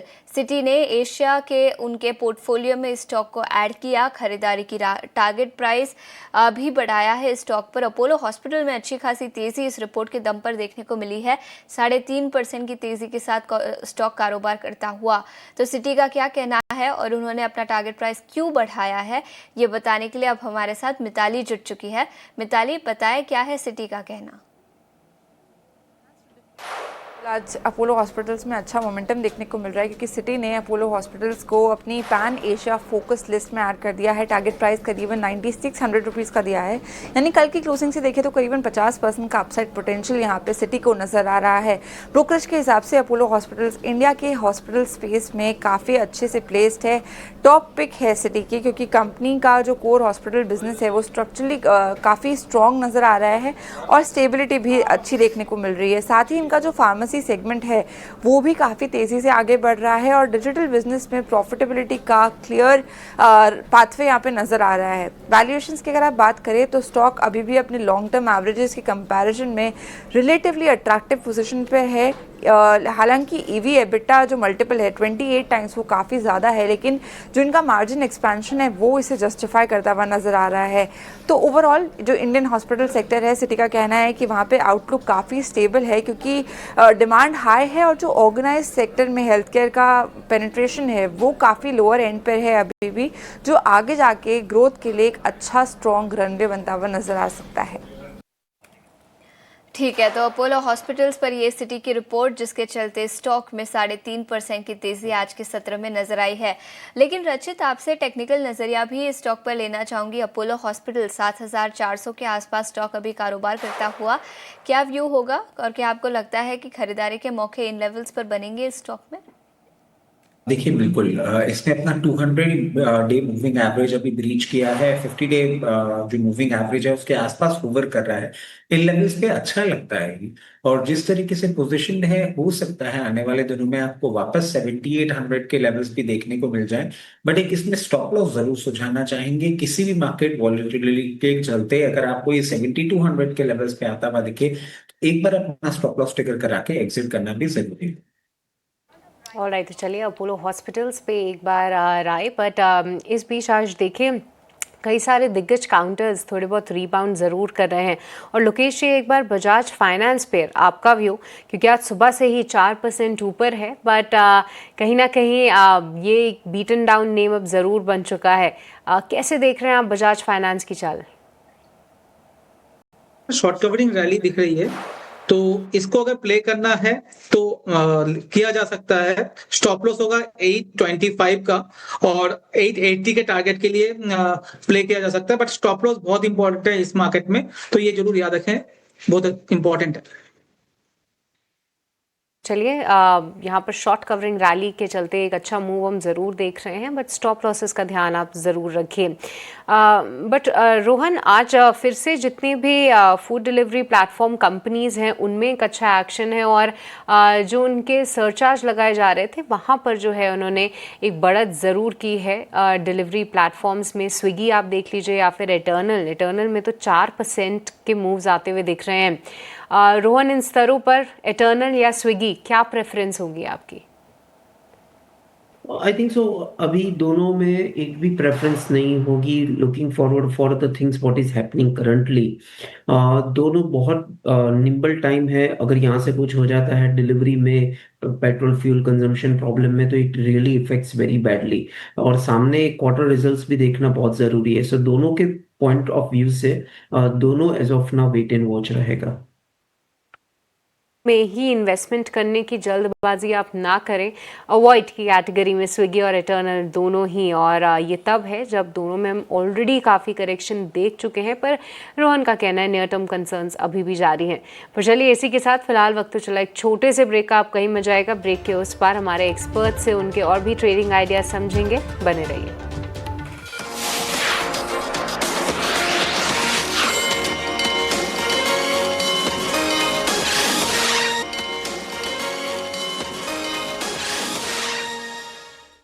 ब्रेक के बाद फिर से एक बार आपका स्वागत है। आप देख रहे हैं क्लोजिंग ट्रेड्स, और इस बीच पेंट कंपनियों पर नज़र डालते हैं। एशियन पेंट्स की हमने सुबह के शो में भी चर्चा की थी। एक न्यूज़ पीस ये है कि पेंट कंपनियों ने प्राइस हाइक अनाउंस किया है। डीलर की चैनल चेक्स की माने तो करीब 6 से 8% का प्राइस हाइक इन्होंने अनाउंस किया है। 10 अप्रैल से लागू हो जाएगा और second round of price hike 21 अप्रैल से लागू होगा। तो प्राइस हाइक की एक खबर है जिसके चलते एशियन पेंट 4.5% की तेजी के साथ कारोबार कर रहा है। लेकिन इसके अलावा कच्चे तेल के दामों में गिरावट दिखी और पेंट कंपनियों के लिए करीब 40 से 50% रॉ मटेरियल कच्चे तेल और कच्चे तेल के डेरिवेटिव से आता है, और इसी के चलते एशियन पेंट्स में कच्चे तेल में जब भी गिरावट दिखती है तो ये स्टॉक तेजी के साथ कारोबार करता है। लोकेश, आपसे पूछना चाहूँगी, एशियन पेंट्स, बर्जर पेंट्स, इन पर कोई नज़रिया, कोई आइडिया? एशियन पेंट की अगर मैं बात कर रहा हूँ ना, तो एशियन पेंट अभी मुझे अच्छा नहीं लग रहा है। ये आज जो बाउंस बैक आ रहा है, यहाँ पर वापिस एक करेक्शन वापिस कल परसों में आपको देखने को मिल सकता है। जब तक एशियन पेंट 2270 2280 के ऊपर ट्रेड करना स्टार्ट नहीं करेगा, हमारे इनसे बाइंग का अपॉर्चुनिटी नहीं दिखती है। मगर 2260-70 के करीब अगर मार्केट डाउन साइड होते हुए दिखे तो हम यहाँ पर शॉर्ट पोजिशन बना जरूर सकते हैं। ऑलराइट, तो चलिए एशियन पेंट्स यहाँ पर फिलहाल अवॉइड करके चले, वही जो है सही स्ट्रैटेजी आती हुई। बट आज ओएमसीज में थोड़ा डिसेंट जंप ज़रूर आ रहा है। हम देख सकते हैं कि कच्चा तेल अभी भी अगर हम इंटरनेशनल मार्केट को देखें तो $100 के नीचे ही है ब्रेंट ऑयल, बट कुछ कह नहीं सकते क्योंकि देखिए सिचुएशन जो है वो काफ़ी वॉलेटाइल है।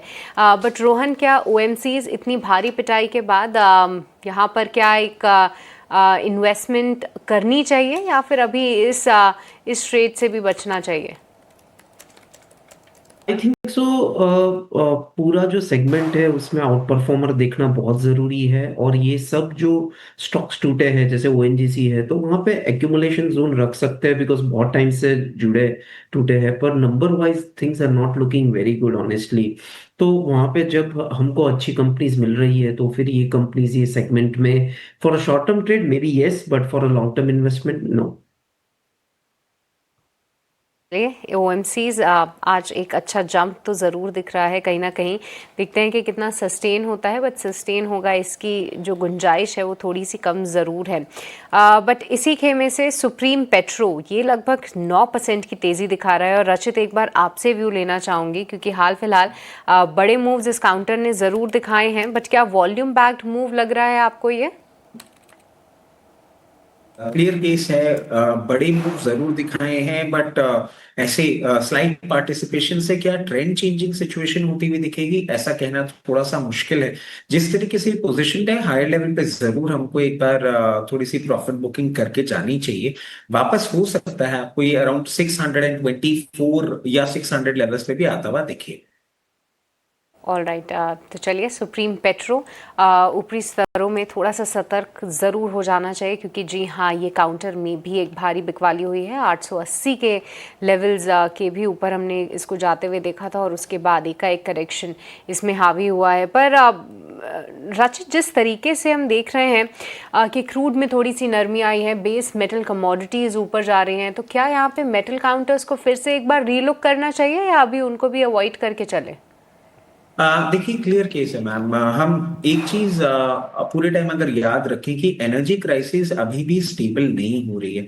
हमको नहीं पता है कि हम कितने लॉन्ग टर्म एनर्जी क्राइसिस पे जा रहे हैं। और जैसे कि हमने मॉर्निंग कमेंट्री में भी कहा था कि पीएम का जिस तरीके से स्टेटमेंट आया है कि कोविड टाइम्स के लिए तैयार रहना है, बहुत सारे ऐसे इंडस्ट्रीज हैं जहां पे आपको थोड़े से कर्ब्स देखने को मिले। एंड प्रैक्टिकली मैं वापस एक चीज बोलूंगा कि मुझे अभी भी इस कमेंट्री पे विश्वास नहीं हो रहा है क्योंकि ईरान की तरफ से कंफर्मेशन नहीं आया है। और इस पर्टिकुलर न्यूज के पीस के बाद एक ये भी बात आई थी कि अमेजोन के डेटा सेंटर पे हिट किया है बहरीन में ईरान ने। So there are many confusions. एकदम से कॉल लेना, एकदम से ये सोचना कि मेटल अभी तेजी में आ जाएगा, it will be too difficult. एक बार कंफर्मेशन आ जाए, सीज फायर हो जाए, उसके बाद ये सिचुएशन थोड़ी सी क्लियर होती हुई दिखी। ठीक है, तो ये नज़रिया निफ्टी मेटल इंडेक्स और मेटल सेक्टर के कुछ स्टॉक्स पर भी हमने चर्चा की। लेकिन रचित, इस बीच में अल्काइल अमाइंस इस स्टॉक पर भी आपकी राय लेना चाहूँगी। स्टॉक 16.5% की तेज़ी के साथ निफ्टी 500 इंडेक्स के टॉप गेनर्स में शामिल है। अल्काइल अमाइंस इस स्टॉक की हम बात कर रहे हैं। टेक्निकल्स पर क्या व्यू होगा? क्या आपको लगता है कि मोमेंटम यहाँ से बिल्ड ऑन होता हुआ नजर आएगा? बहुत अच्छा मोमेंटम किया है और अपने 50 डे मूविंग एवरेज जो कि 1460 ऑड लेवल्स पे है उसके आसपास आने की कोशिश करी है। जब तक उसके ऊपर सस्टेन नहीं करता, फर्दर अप मूव आपको क्लियरली नहीं देखने को मिलेगा। उसके ऊपर सस्टेन करने के बाद डेफिनेटली आपको एक अप मूव देखने को मिल सकता है जो कि इसको 1600 और फिर ग्रेजुअली 1890 लेवल्स तक लेके जा सकता है। But for the time being it is very important कि अपना ये 50 डे मूविंग एवरेज जो कि 1460 लेवल्स है उसके ऊपर सस्टेन करें। तो ये नजरिया अल्काइल अमाइंस पर। लेकिन इस बीच रोहन, मैं आपसे कोल इंडिया पर आपकी राय लेना चाहूँगी। हाल फिलहाल में स्टॉक काफ़ी चढ़ चुका था, निफ्टी के मुकाबले देखें तो आउट परफॉर्मेंस भी दिखा था। लेकिन उसके बाद अब वैल्यू अनलॉकिंग की खबर निकल कर आई है। उनकी 2 सब्सिडरीज में OFS होगा, IPO होगा।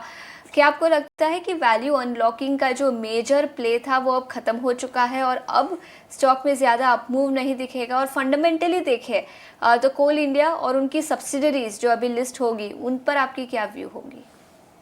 It's an interesting point. ये वैल्यूएशन में nothing to go wrong into the company, और एक बहुत सेफ हेवन भी देता है ये टाइप ऑफ मार्केट में। तो फॉर अ इन्वेस्टर जो एक ऐसा पॉइंट पोर्टफोलियो में लाना चाहता है जो कंसिस्टेंट है और जहाँ पे डाउनसाइड थोड़ी स्ट्रक्चर लिमिटेड है और अपसाइड कंसिस्टेंट है, तो Coal India is a good buy. Coal India पर नजरिया positive, good buy in levels पर।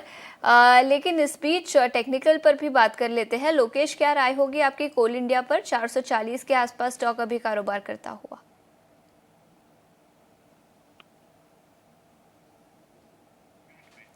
लोकेश, अपना माइक प्लीज अनम्यूट कर दीजिए। या कोल इंडिया मुझे भी अच्छा लग रहा है। आज का जो करेक्शन हुआ है एक लेने की अपॉर्चुनिटी दे रहा है।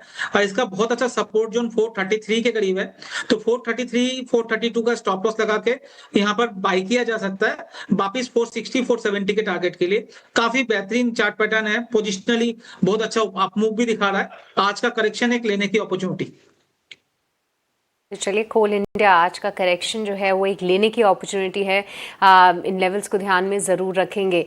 बट लोकेश, एक और काउंटर है जिसमें आज ज़बरदस्त एक्शन है और वो है MCX का काउंटर। देखिए, पिछले 4 दिनों से इसकी जमकर पिटाई हो रही थी, बट आज के सत्र में लगभग 5% की तेज़ी दिखा रहा है MCX, फिलहाल डे हाई पे आता हुआ। कैसे देख रहे हैं आप इसको चार्ट्स पे? क्योंकि मैं देख रही थी कि पिछले दिन के हाई को कहीं ना कहीं क्रॉस करता हुआ दिखा है। MCX भी अच्छा लग रहा है चार्ट वाइज, बट थोड़ा सा इसका ना हॉरिजन 3 से 6 महीने का अगर किसी का रखना है तो ज्यादा अच्छा रहेगा, क्योंकि मार्केट वॉलेटिलिटी में सबसे ज्यादा जो करेक्शन आता है वो MCX BSE टाइप के कंपनीज में ज्यादा आता है। तो अगर किसी को ट्रेड करना है उसके लिए तो बहुत इंपॉर्टेंट है स्टॉप लॉस 2270 का, 2270 रुपए का स्टॉप लॉस लगाना पड़ेगा। बहुत बड़ा स्टॉप लॉस है 200 पॉइंट के अप्रोक्स का, मगर ये क्योंकि मार्केट वॉलेटाइल बहुत ज्यादा है तो इसलिए आपको स्टॉप लॉस थोड़ा बड़ा रखना पड़ेगा। टारगेट जो आ रहा है 2700 2750 का आ रहा है। 2700 और 2750 के लेवल्स जो है आप ध्यान में रखिए, बट यहाँ पे आपको स्टॉप लॉस बड़ा रखना पड़ेगा, उसका भी आप ध्यान दीजिए। अब देखिए, कुछ खबर ये ज़रूर आ रही है कि सेबी जो है वो कमोडिटी डेरिवेटिव्स को ओपन करने पर विचार कर सकती है। FPIs को, यानी फॉरेन पोर्टफोलियो इन्वेस्टर्स यहाँ पर निवेश कर सकते हैं और उसके चलते देखिए स्टॉक में भी काफ़ी एक्साइटमेंट है। इसके अलावा आप देख सकते हैं कि आज बाकी ऑटो एंसिलरीज, ऑटो की तो हमने बात की ही, ऑटो एंसिलरी काउंटर्स भी थोड़े अपमूव दिखा रहे हैं। बट रोहन, ओवरऑल देखिए ऑटो सेक्टर तो इस पूरे वॉर के पहले ही कहीं ना कहीं अच्छा प्रदर्शन कर रहा था। अब जो सिचुएशन आ रही है, कई सारे सप्लाई रिलेटेड चैलेंजेस हैं।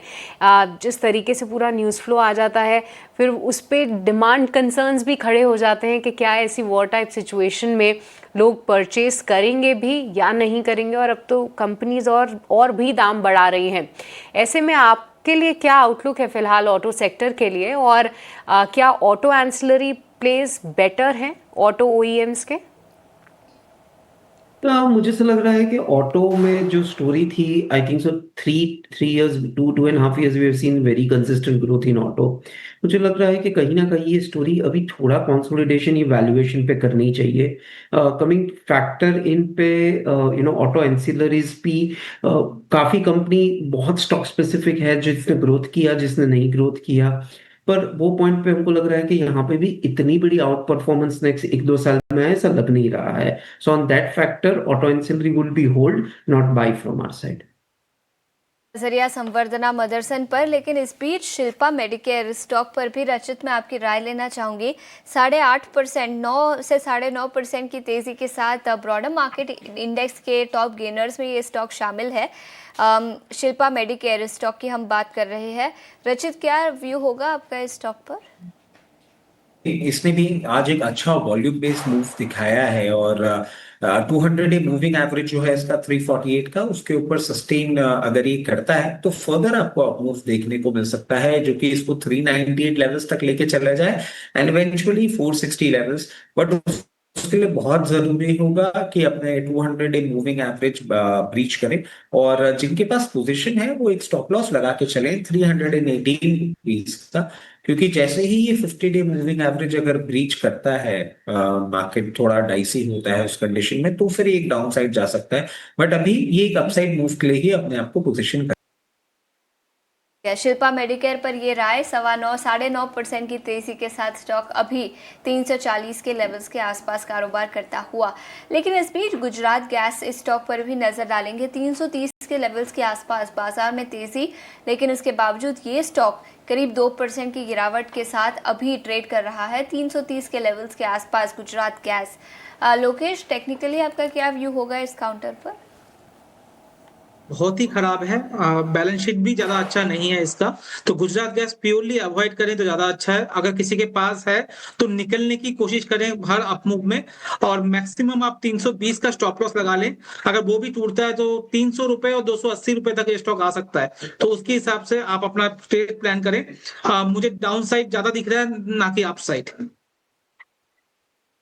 नजरिया गुजरात गैस पर, लेकिन पिछले कुछ दिनों में कच्चे तेल के दामों में काफ़ी वॉलेटिलिटी दिखी है, और कुछ दिनों पहले रिपोर्ट्स भी आई थी कई ब्रोकरेज हाउसेस की, जहां पर HPCL, BPCL, IOCL जैसी ऑयल मार्केटिंग कंपनीज को डाउनग्रेड किया था। कच्चे तेल के दाम अभी भी $100 प्रति बैरल के पार ही है, जिसका नेगेटिव इम्पैक्ट इन सभी ऑयल मार्केटिंग कंपनीज के मार्केटिंग मार्जिन्स पर होता है। रोहन, क्या व्यू होगा आपका ऑयल मार्केटिंग कंपनीज पर? क्या आपको लगता है कि पिछले कुछ दिनों में जो गिरावट दिखी है उसके बाद वैल्यूएशन के पर्सपेक्टिव से ये सभी स्टॉक्स अट्रैक्टिव हो गए हैं और शायद खरीदारी के मौके बन सकते हैं इन सभी काउंटर्स में? Don't think so. बहुत अभी भी ग्रे एरियाज है, कहाँ क्या होगा, कुछ क्या हो सकता है। हम बहुत प्री रिक्विजिट पे बात कर रहे हैं, अभी भी कुछ क्लैरिफिकेशन हो नहीं रहा है कि ये हो गया। अभी भी there are certain chances where things will can go more negative, so on that front it's very early to tell. So as of now let us not take any decision on that part. तो काफ़ी अनिश्चितता है global market में कच्चे तेल को लेकर, तो अभी शायद खरीदारी के मौके नहीं बनेंगे और थोड़ा वेट करने की सलाह यहाँ पर ऑयल मार्केटिंग कंपनीज पर आती हुई। एक छोटे से ब्रेक के लिए रुकेंगे। ब्रेक के बाद हमारे टेक्निकल मेहमानों से BTST और STBT ट्रेड्स लेंगे और उसके बाद क्लोजिंग का समय भी हो जाएगा।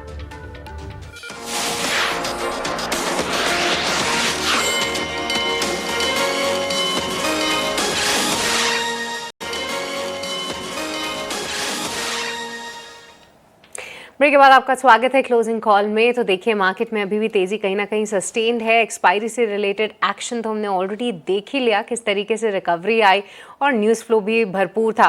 बट अब कुछ ही मिनट रह गए हैं मार्केट क्लोज होने में, तो चलिए आपके लिए BTST या फिर STBT आइडियाज़ ढूंढते हैं। हमारे एक्सपर्ट्स हमारे साथ मौजूद हैं। और रचित, सबसे पहले आपसे समझना चाहेंगे कोई स्टॉक जो कि आपके लिए स्टैंड आउट कर रहा हो, क्योंकि जब पिछली बार हमने आपसे सवाल पूछा था तो आपने इंडेक्स पे कॉल दे दी थी, नहीं पुट ऑप्शन दिया था। बट अभी फिलहाल कोई स्टॉक जो कि आपको पसंद आ रहा हो? नहीं, देखिए सृष्टि मैम, प्रैक्टिकली उसमें स्टॉप लॉस ट्रिगर भी हो गया, और अभी जिस तरीके से सिचुएशन बनती भी दिख रही है, continuously I have been searching कि एक क्लैरिटी आ जाए, कहीं से ईरान का कंफर्मेशन आ जाए। And looking at the history that we have seen in the past 1 week, in levels पे कोई भी बाय कॉल देने में बहुत ज्यादा डर लग रहा है। तो I refrain myself and I just wait tomorrow morning कि अगर कुछ भी चेंज होता हुआ दिखे, उसके बाद हम लोग कुछ चेंज ऑफ डायरेक्शन इनिशिएट करेंगे। टिल दैट टाइम अभी सिर्फ एक्सपायरी खत्म करके और शांति से जाने का दिमाग चल रहा है। चलिए, अभी फिलहाल थोड़ा सा लाइट ही रहिए, क्योंकि जी हाँ, ढेर सारा न्यूज़ फ्लो है। कल जिस तरीके से मार्केट की फॉल हुई थी, किसने उम्मीद की होगी कि जब हमने मार्केट बंद किया 1.5 से 2 घंटे में ही इस तरीके का न्यूज़ फ्लो आएगा। और एक पल को तो गिफ्ट निफ्टी भी लगभग 900 पॉइंट्स की तेज़ी दिखा रहा था। उसके बाद ढेर सारा एक्शन रहा और आप आज देखिए किस तरीके से मार्केट रिवॉर्ड कर रहा है। बट लोकेश जी, आपसे समझेंगे कोई स्टॉक जो कि आपने आइडेंटिफाई किया हो, आप कोई पोजीशंस लेके जाना चाहते हो? जी मैम, एंजल 1 लेना है। 230 का भाव चल रहा है अभी, तो एंजल 1 230 में बाई किया जा सकता है। स्टॉप लॉस 222 रुपए का। मुझे लगता है 245 से लेके 250 तक का मूव इसको 1-2 दिन में आ सकता है। BTST के हिसाब से 1-2 दिन में एंजल 1 बहुत अच्छा लग रहा है। मैं मान के चल रहा हूँ जो कल भी मार्केट में ठीक ठाक ग्रीन शूट देखने को मिल सकता है, क्योंकि आज शॉर्ट कवरिंग रैली जरूर हुई है, बट अगर ये कंटिन्यू रहने का पूरे चांसेस मुझे कल दिख रहे हैं।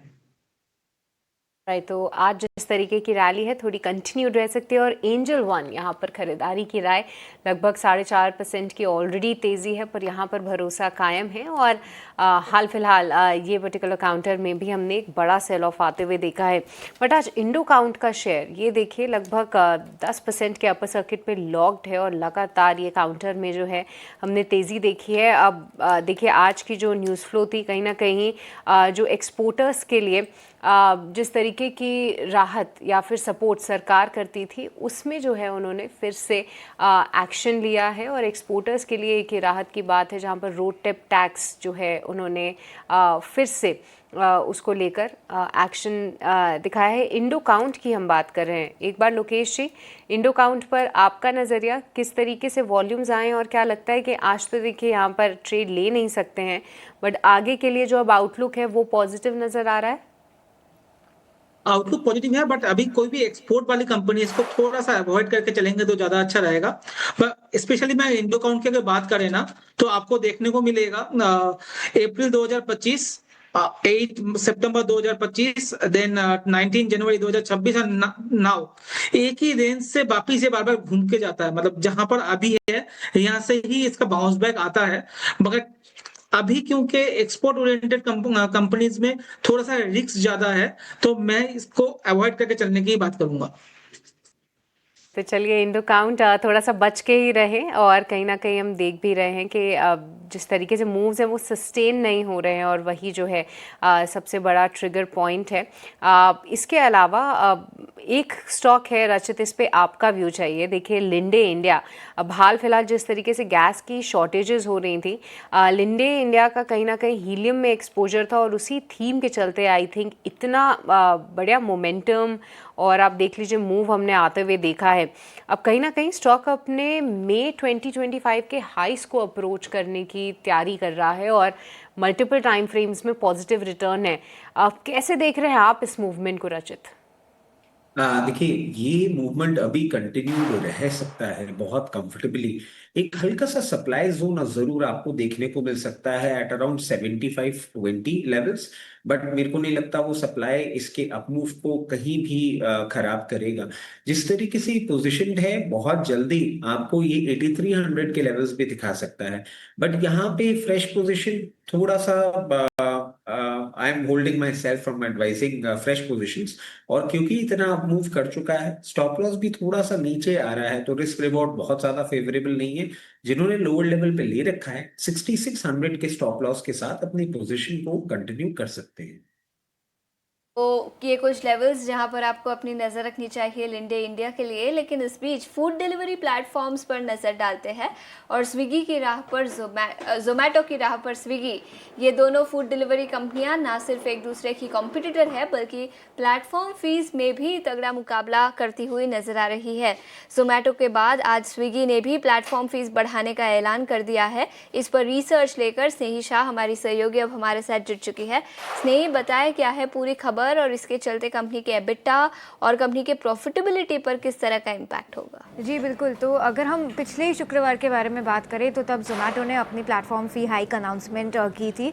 14.99 रुपीज़ उनका नया प्लेटफॉर्म फ़ी है और स्विगी ने आज ये ऐलान किया है कि 17.58 रुपीज़ तक वो अपना प्लेटफॉर्म फ़ी ले चुके हैं। अब जोमेटो और स्विगी की दोनों की प्राइजेस जो कि प्लेटफॉर्म फ़ी है वो 17.58 पर आ गई है। अगर आप पूछेंगे कैसे, तो जो स्विगी का जो ये 17.58 रुपीज़ का अनाउंसमेंट है उसमें जो 18% GST लागू होता है वो इंक्लूडेड है। जोमेटो के 14.9 रुपीज़ पर जो उन्होंने फ्राइडे को अनाउंस किया था उसके ऊपर एक 2.68 रुपीज़ का 18% का GST लागू होता है और अगर इसको ऐड कर दे तो ये 17.58 पर आ जाएगा। तो ये जो टैक्स का मामला था वो अब जोमेटो स्विगी के फ़ीस में इंक्लूडेड है और इसके बाद ये नंबर आया है 17.58 रुपीज़ पर ऑर्डर पर। तो अब दोनों जोमेटो और स्विगी के जो प्लेटफॉर्म फ़ीस है ये एकदम एक समान हो चुके हैं। थोड़ी सी हाइक के बारे में बात कर लेते हैं। अगस्त 2023 में दोनों ने 2 रुपये प्रति ऑर्डर से शुरू किया था और कुछ ट्रेंड्स टेबल में आपको दिखेंगे कि कैसे कैसे ये बढ़ते गए। मार्च 20 अब भी फ़िलहाल आके ये दोनों के नंबर 17.58 हुए हैं। बड़ी इंटरेस्टिंग बात यह है कि अगस्त 2025 और सितंबर 2025 में जब स्विगी का प्लेटफॉर्म फ़ी 14 रुपीज़ प्रति शेयर था तब भी जोमेटो ने 10 और उसके बाद सिर्फ 12.5 रुपये तक का प्लेटफॉर्म फ़ी बढ़ाया था और अब ये काफ़ी बड़ा जंप आया है जोमेटो के लिए जो उन्होंने फ्राइडे को अनाउंस किया है। अब एक ब्रोकरेज पॉइंट ऑफ व्यू से समझ लेते हैं कि इस प्लेटफॉर्म फ़ी हाइक का दोनों कंपनीज़ के फाइनेंशियल्स पर क्या असर पड़ेगा। इलारा का ये मानना है कि हर ₹1 जो प्लेटफॉर्म फ़ी हाइक के दोनों कंपनीज़ करती है, जोमेटो के टेक रेट्स पर इसका 22 बिप्स का पॉजिटिव असर पड़ता है और स्विगी के टेक रेट पर हर ₹1 के प्लेटफॉर्म फ़ी हाइक का 20 बिप्स तक का एक पॉजिटिव इम्पैक्ट होता है। जब हमने शुक्रवार को बर्नस्टीन के एनालिस्ट के साथ भी चर्चा की थी तो उन्होंने भी कहा था कि जो जोमेटो की बात करें तो प्लेटफॉर्म फ़ी लगभग 10% उनका एडजस्टेड रेवेन्यू बनाती है। प्लेटफॉर्म फ़ी काफ़ी सिग्निफिकेंट हिस्सा है एबिटा पर ऑर्डर का और लगभग 50% एबिटा जोमेटो का ये प्लेटफॉर्म फ़ी से आता है और इसके दम पर एबिटा पर ऑर्डर 4 से 5% बढ़ भी सकता है। तो अब ये दोनों कंपनीज़ ने अपनी प्लेटफॉर्म फ़ी एक समान कर दी है, ₹17.58 प्रति ऑर्डर ये दोनों कंपनीज़ का अब नया प्लेटफॉर्म फ़ी है। ऑल राइट, तो चलिए प्लेटफॉर्म फीस में बढ़ोतरी और कहीं ना कहीं जोमेटो और स्विगी दोनों में ही हम इसके चलते हम एक्शन देख रहे हैं। हमने अपने एक्सपर्ट से भी इस पे राय ली थी। बहुत बहुत शुक्रिया स्नेही ये पूरी जानकारी हमें देने के लिए। बट इस बीच देखिए इस मार्केट के रिबाउंड में कई सारे काउंटर्स जो हैं अच्छा प्रदर्शन कर रहे हैं और एक बार लोकेश आपसे वोल्टास पे राय लेना चाहूँगी क्योंकि देखिए कि बीटन डाउन ने में हाल फिलहाल हमारे कई सारे एक्सपर्ट्स के रेडार पे भी आया था शॉर्ट के नज़रिए से। बट आज के मूवमेंट को देखते हुए क्या आपको लगता है कि यहाँ पर कोई लॉन्ग्स इनिशिएट कर सकते हैं? ये प्योरली इसलिए भी पूछ रही हूँ क्योंकि देखिए मार्केट में सेल ऑफ है, सप्लाई रिलेटेड चैलेंजेस होंगे, बट जिस तरीके से अब हम आने वाले कुछ महीनों में समर रिलेटेड थीम्स की बात करेंगे, उनकी डिमांड की बात करेंगे, शायद ये काउंटर्स फोकस में फिर से आ जाए। जी मैम, इन फ्यूचर में भी आ जाए बट आज के दिन पे ये चार्ट पे ऐसा कोई अपॉर्चुनिटी नहीं दिखा रहा जहां पर हम लॉन्ग करें और ना कि शॉर्ट की अपॉर्चुनिटी। दोनों ही अपॉर्चुनिटी हमें यहाँ पर दिख नहीं रही है। काफी तेजी से ऊपर से नीचे आया है तो रिस्क रिवॉर्ड रेशियो नहीं है शॉर्ट करने का और बाई करने का यहाँ पर कोई मतलब हमें बन नहीं रहा। जब तक ये 200 जो मूविंग एवरेज जो 1400 रुपीज से करीब है उसके ऊपर क्लोज नहीं हो रहा तब तक हम लॉन्ग पोजिशन भी इसमें नहीं बनाएंगे। तो अभी अवॉइड जोन में रखेंगे तो ज्यादा अच्छा रहेगा। तो चलिए वोल्टास अभी क्लियरली अवॉइड करना है क्योंकि देखिए चार्ट स्ट्रक्चर इतना अच्छा है नहीं और आज के मूवमेंट पे आप भरोसा ना करके चले। कुछ समय बाद चलिए फिर से रिविजिट कर लेंगे कि कैसे आपको ये जितने भी market related summer related counters हैं उनमें क्या कुछ करना है। बट आज जितनी भी इलेक्ट्रिक बस कंपनीज़ हैं उनमें बहुत अच्छा एक्शन रहा है और हम आपको लगातार सुबह से बता रहे हैं कि किस तरीके से नए टेंडर्स जो हैं वो मिलते हुए नज़र आ सकते हैं और उन काउंटर्स में हम एक्शन ऑलरेडी देख रहे हैं। पीएम ई बस सेवा के अंतर्गत 10,000 बसेस जो हैं वो आती हुई दिख सकती हैं और उनके लिए कई सारी प्राइवेट कंपनीज लिस्टेड प्लेयर्स बोलियां लगाएंगी। बट जेबीएम ऑटो और इलेक्ट्रा ग्रीन टेक इनमें फोकस ज़रूर था बट जेबीएम ऑटो में मैं देख रही हूँ कि ऊपरी स्तरों से बिकवाली हावी हुई है। रचित एक बार आप अपना व्यू देंगे क्योंकि जेबीएम ऑटो ऊपरी स्तरों से करेक्ट तो हुआ है, किसी ने अगर लॉन्ग किया हो हाल फिलहाल के कुछ दिनों में तो क्या ये सही मौका है निकलने का? देखिए मैम, इस पे थोड़ा सा कॉन्ट्रा व्यू रहेगा। मतलब आई एम सो फॉर्चुनेट कि फाइनली मुझे ऐसे दो काउंटर्स मिल गए जिनके बारे में मैं थोड़ा सा एक अच्छी बातें कर सकूं। सुबह से तो कर नहीं पा रहा हूँ। और जेबीएम ऑटो के लिए मैम एक और अपडेट है, हमने कल इसका कॉल भी दिया था और इसका फर्स्ट टारगेट हिट हो गया था आज सुबह। जिस तरीके से जेबीएम ऑटो पोजिशन है और जो हमने फ्यूल और क्रूड ऑयल एलपीजी क्राइसिस अभी फेस किया है, मैं समझता हूं आने वाले कुछ दिनों में आपको सारे स्टेट गवर्नमेंट्स की तरफ से एंड इनफैक्ट हाईवे ट्रांसपोर्ट जो रोड ट्रांसपोर्ट है वहां पे भी आपको ईवी बसेस का और ज्यादा ऑर्डर बुक और ज्यादा चीजें होती हुई दिखेंगी। It is just the beginning. हमारी समझ से आप बिल्कुल इसमें पोजीशन बना के रखें। अगर मीडियम टर्म में जेबीएम ऑटो का आप टारगेट्स देखना चाह रहे हैं तो बहुत कंफर्टेबली आपको 680 लेवल्स और 680 के बाद जब ये लॉन्ग टर्म मूवमेंट अपना पूरा इंटैक्ट रखते हुए आगे बढ़ेंगे तो 764 लेवल्स भी देखने को मिल सकते हैं। कोई भी प्रॉब्लम वाली बात नहीं लग रही है। और इलेक्ट्रा ग्रीन टेक में हम देखें अभी 1073 1070 लेवल्स पे चल रहा है, अपने 50 डे मूविंग एवरेज को ब्रीच करके मेंटेन कर रहा है विथ स्टैंड्स एट 1034 कंफर्टेबली। मैं समझता हूँ आने वाले दिनों में बहुत नियर टर्म में आपको 1222 और 1222 के बाद 1480 के लेवल्स भी दिखाने का दमखम रखता है। इन दोनों काउंटर्स में जरूर अपने पोजीशन बना के रखें, कोई भी प्रॉब्लम नहीं है। इनकी ऑर्डर बुक भी बढ़ेगी और इनके आने वाले क्वार्टर्स में रेवेन्यू भी इंप्रूव होते हुए दिखेगी। तो ये नजरिया ओलेक्ट्रा ग्रीन टेक पर स्टॉक अच्छी खासी तेजी के साथ कारोबार करता हुआ, लेकिन इस बीच मार्केट बंद होने का समय हो चुका है और हमारे मेहमानों के बहुत बहुत शुक्रिया अदा करेंगे हमारे साथ क्लोजिंग ट्रेड्स पर जुड़ने के लिए और स्टॉक स्पेसिफिक आइडियाज़ बताने के लिए। बहुत बहुत शुक्रिया आज हमारे साथ जुड़ने के लिए। लेकिन निफ्टी 450 अंकों की तेजी के साथ बंद होता हुआ 22,950 के लेवल्स के आसपास।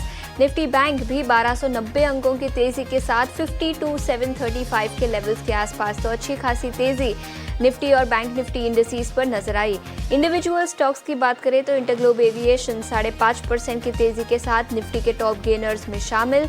उसके अलावा L&T 5.5% ऊपर, eternal, Bajaj finance, Asian paints, Apollo hospital जैसे सभी स्टॉक्स 4% से ज्यादा की तेजी के साथ बंद होते हुए नजर आ रहे हैं। सीमेंट मेजर अल्ट्राटेक सीमेंट 4% ऊपर, Tata consumer, Kotak Mahindra bank, Shriram finance जैसे सभी स्टॉक्स तेजी के साथ बंद होते हुए नजर आएंगे। निफ्टी के लूजिंग साइड पर केवल 4 स्टॉक थे। कोल इंडिया 3% की गिरावट के साथ बंद होता हुआ।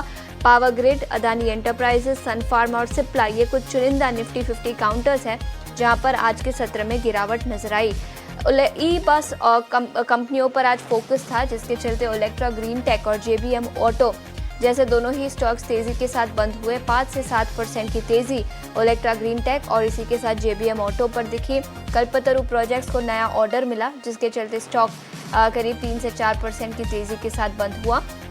इसके अलावा पेंट कंपनीज ने प्राइस हाइक अनाउंस किए, तो Asian paints, Berger paints, Kansai Nerolac जैसे कुछ स्टॉक्स थे जो तेजी के साथ बंद हुए। ब्रॉडर मार्केट के कुछ लूजर्स और गेनर्स पर भी चर्चा कर लेते हैं। निफ्टी 500 इंडेक्स के टॉप गेनर्स में अल्काइल अमाइंस करीब 11% की तेजी के साथ बंद होता हुआ। इसके अलावा Indo count, Linde India, supreme petro सभी स्टॉक्स 9% से ज़्यादा की तेजी के साथ बंद होते हुए। लूजिंग साइड की बात करें तो कुछ स्टॉक्स थे। फिनोलेक्स केबल्स करीब 4.5% की गिरावट के साथ बंद होता हुआ, तो ये स्टॉक आपके स्क्रीन पर। इसके अलावा TTK प्रेस्टीज, गुजरात अल्कलीज, कोल इंडिया, CI ऑटोमोटिव जैसे सभी स्टॉक्स 2.5 से 3% की तेजी के साथ बंद होते हुए नजर आए।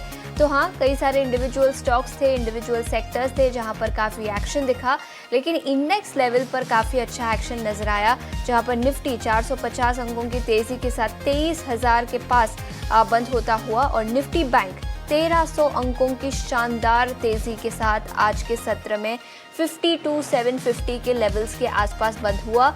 और यही उम्मीद रहेगी कि जियोपॉलिटिकल फ्रंट पर अब पॉजिटिव खबर आए और जो निफ्टी और बैंक निफ्टी में पिछले कुछ दिनों से गिरावट दिखी है वो थमती हुई अगले कुछ दिनों में नजर आ सकती है, अगर कोई पॉजिटिव खबर निकल कर आती है तो ये मार्केट सेटअप 5 के दिन का, लेकिन इतना ही समय था हमारे पास इस शो पर। बहुत बहुत शुक्रिया समय निकालकर हमारे साथ इस शो पर जुड़ने के लिए। हम बने रहेंगे आपके साथ और कल फिर एक बार सुबह आपसे चर्चा करेंगे।